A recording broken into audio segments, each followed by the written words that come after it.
New year, who dis? What up everybody, it's your boy Reggie Casual, kicking in the new year off with some business. Don't worry though, even if you're watching this beyond the new year, it's okay. This should last the whole year for you. Today is all about hype, or simply how to make a hype brand. I got 7 ways for you to do that. But before we get started though, making a hype brand has its pros and cons, most of which we'll unpack a bit later. But it's important to keep in mind that while these are a few examples, they still require a bit of work to pull off. They aren't foolproof, and these aren't it, but they have worked before. That being said, intro please.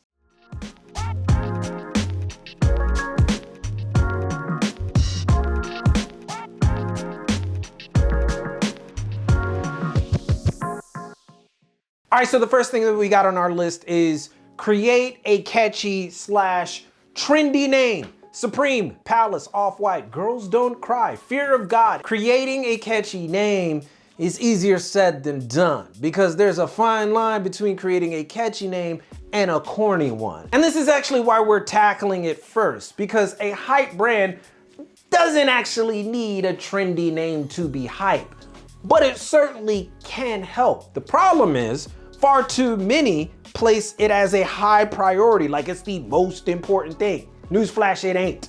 It's probably because Supreme has one of the best brand names of all time, but still, that's a once in a lifetime chance that happens. Because creating a name that's easy to say, familiar, and tied directly to the ethos of your brand can reverberate, especially when you do the next thing on this list. That's why we didn't really cover name that much. Elevate a community. This is the one that not many pay attention to, but all the best labels focus on a particular community, either with their marketing campaigns or in their design methodology or within their branding awareness campaigns or voice, whatever, what have you. Think Odd Future with its celebrity affiliation, or Bape with its designs appealing to Japanese who loved hip hop, at least initially, or Nike with runners. It's all about that. Like Supreme did this with skaters. LV did it with people who traveled a lot and had to use trunks. Antisocial Social Club did it with closet introverts. I guess, whatever. When you focus on a very particular community to uplift your brand, it can boost how many people talk about it, is the point. And for any hype brand, this is the single most important thing. People have to talk about it, right? You gotta talk to be hype. And the only way to do that is by catering to people it will almost certainly appeal to. Which goes to the next thing on the list. Elevate something familiar in like society. When we talk about elevation, it doesn't always have to be just the community. Sometimes elevating a well-known commodity can help get the name out there quickly and with an easy entry point. Like I said with LV, they had like trunks, and there were a whole bunch of people using trunks, so you elevate that. How about something more current? Fear of God elevated grunge and loungewear. It was already there, but Fear of God elevated it. Off-White elevated hype streetwear, which is nuts because hype streetwear is already hype, but Off-White elevated it. Heron Preston elevated bootlegs. You get the idea. Elevation is a tried and true method of attaching your brand to a particular clientele, and in most cases, it's the wealthy. When you appeal to the wealthy, quite often you appeal to people with influence. People with influence have a distinct ability to get a large amount of people to follow. Which brings us to the next thing on this list, and that is celebrity integration. Celebrity integration is something the industry has done since fashion became a viable industry, period. If famous individuals are rockin'-ish, the likelihood of other people wanting it is high. Simple, it's like a 1 + 1 equation.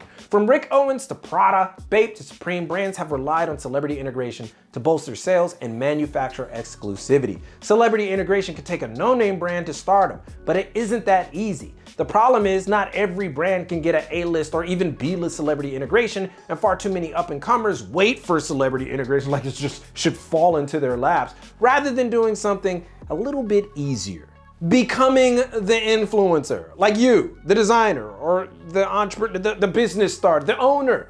Listen, all that celebrities are just huge influencers. So while some brands know this and opt for social media influencers instead because it's easier, a far more effective idea is to become the influencer yourself. That doesn't mean you have to plaster yourself everywhere, like I'm everywhere. You ain't gotta do all that. You essentially just build a personal brand or profile around your work or talent and showcase it. There have been plenty of individuals who built their own cachet and became hot commodities where anything they drop is gold. Think about like Hiroshi Fujiwara. He's not like famous like that, but he's famous in fashion, or Takashi Murakami, or KAWS.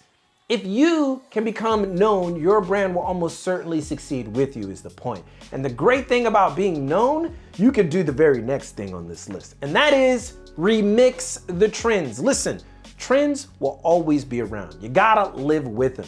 But if you're a known designer, owner, entrepreneur, or influencer, your ability to remix trends becomes more viable than somebody who remixes it that nobody knows about. Giving your take with something already in the current dialogue can become a hot commodity simply because it's different from the status quo. We're going back to elevate something familiar. Remixing the trends is all about that. And the great thing about it, it's been a part of fashion forever. Just look at varsity jackets now. Everyone has a different take, and that's fine. It's how the market works and how your community will react to it. But the most important thing, after all of this stuff that I said, right? The most important thing is the last thing on this list, manufacture scarcity.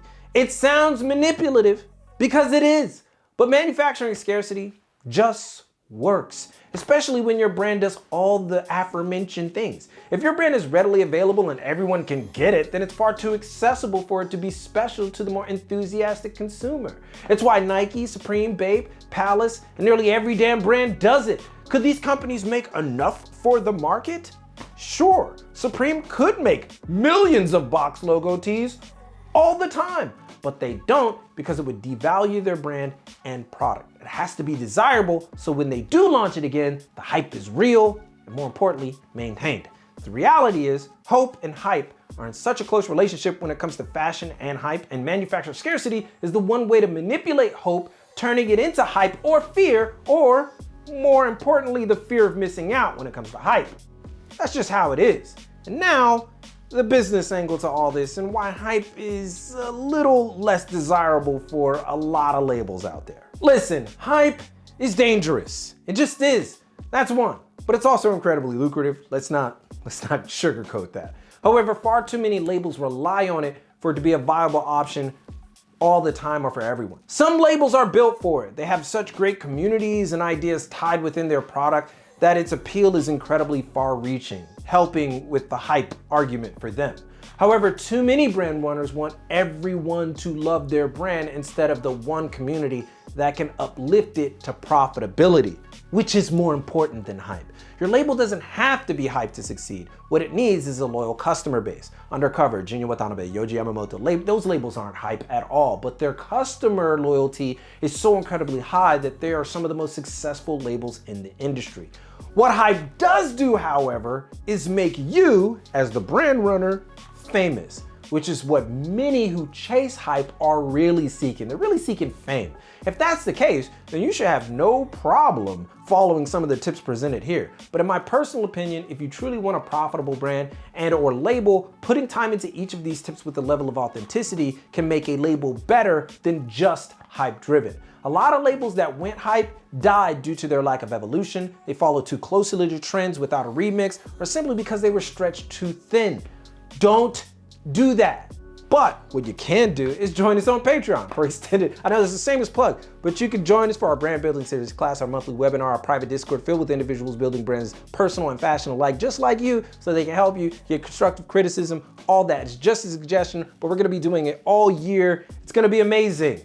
Way better than last year, I promise. And that's for everybody that already is a part of it, have already heard that spiel, but I promise you, I'm excited about it. I hope that you'll be excited about it. And there's a lot more to come, helping individuals build the brand, the careers of their dreams. And that sounds corny as anything, but I hope I can help in some capacity. That being said, the most important thing is to keep it locked right here for all of your info in international fashion culture and business from Tokyo.